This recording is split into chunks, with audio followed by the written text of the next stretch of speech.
Hi everyone, and today our Lex Local is with Dana Varga, who has a really, really interesting career. Officially, we're going to be talking about the Taylor Swift camp, but tell us about yourself. Hi, I'm Dana, and I am a professional opera singer and a voice teacher. And I also do a little bit of career coaching for classical musicians to help them with their careers. So that's kind of my, portfolio career, patching those things together. And I also created this camp, so Right. I'll be talking about that in a little bit. Yeah. Okay, so what made you want to be an opera singer? Let's see. I was in like 8th grade when I had my first solo in chorus, which I always loved chorus. And then started voice lessons with like the local kind of belting Broadway teacher, and it wasn't for me. Like I thought it was fun, but it wasn't quite for me. She was like, "I'm going to send you to the local opera teacher." This was in New York, in Westchester, New York. And then I went to the opera lessons, and I was like, "Yes, this is it." Yeah. Really? And then I ended up, pursuing it. Do you feel like it's a calling for like most opera singers? Like, Yeah. it's a, I do, yeah. I mean, my father's a musician, he's a bassist, so I was always surrounded by that, but he does jazz, and I just, my voice is suited to it. It was just kind of meant to be, and... That is so cool. Thank you. Clearly, I've never met an opera singer, so I won't get into like what Timothy had to say, because I think that was BS, right? Oh, it's funny too, because I just did a gig where we were singing, 6 of us were singing with the Boston Ballet. So we had opera and ballet together, just finished that last week, which was amazing, because we were like, we've got it all in one place. Yeah. That's so funny. Yeah. Yeah, he was so wrong.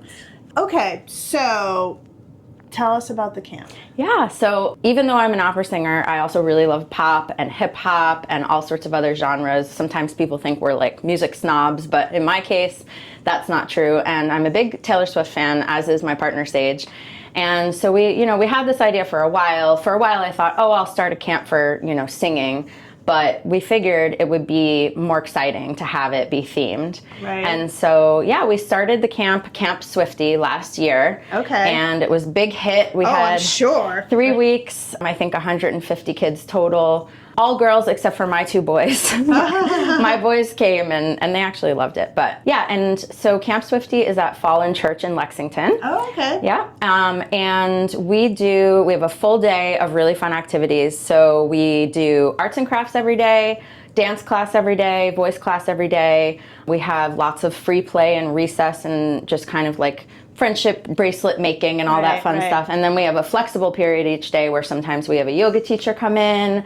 Other days we do kind of like improv games. So we keep it pretty busy, and then we work our way to our final show on Friday. Okay. And on Friday we do kind of our little mini Eras tour performance. Oh, and all right. yeah, everybody gets to dance and sing, and no experience required at all. And if somebody doesn't want to do it, they don't have to do it. But we find that people get really excited, they want to do it, they dress up, parents love it, and everybody just has a good time. Yeah, that's such a good idea. Thanks. Right? Yeah, we really, it just went better than I could have hoped, and I've been looking forward to it all year. I can't wait to get in there and do it again. Fun. So yeah. Fun. So what else should we know about you? So you said you are a career coach for singers, or all classical musicians. I do tend to work with singers more just because of what I do, but I work with all classical musicians. And having a career in classical music is difficult, as you can imagine. Right. And so I work with people on financial literacy, making sure that they can balance other income streams while making music, because some people make a full-time living doing performing. That's very rare. Right. Other people sort of 50-50 it. It really depends. And so I really help people kind of figure out the balance, the work-life balance, and then how to get more performing opportunities, how to get more gigs, how to have better online presence, materials, all that kind of stuff. So that's really fun. And then as a voice teacher, I work exclusively with professional opera singers. So I used to teach kids back in the day, and I love it. And camp is a nice opportunity to get to do music with kids, because, I don't get to do that anymore in my professional life. But now I work with a lot of the Boston area and beyond professional singers. So it's very rewarding. And so camp is the last week, which is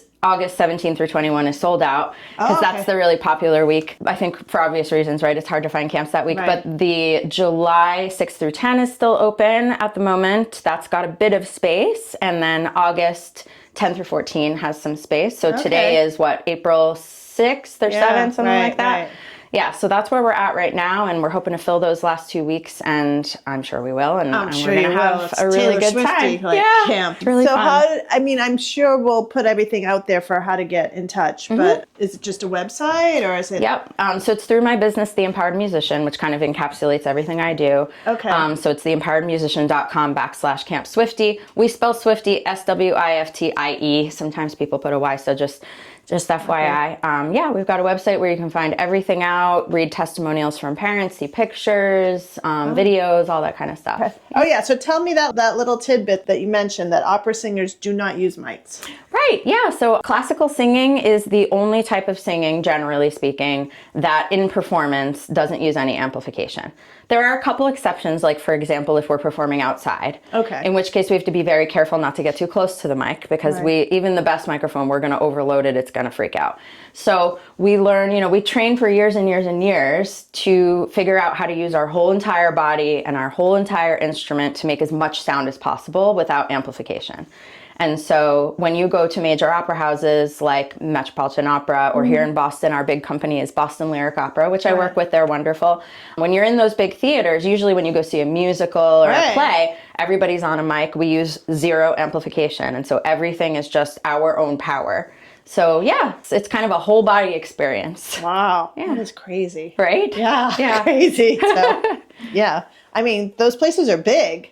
Yeah, they are. And we've trained to be able to reach that back row and be heard over the orchestra. And yeah, it's a challenge, but it's a really great that is amazing art form. Amazing. Yeah. Well, thank you for your time. This was really interesting.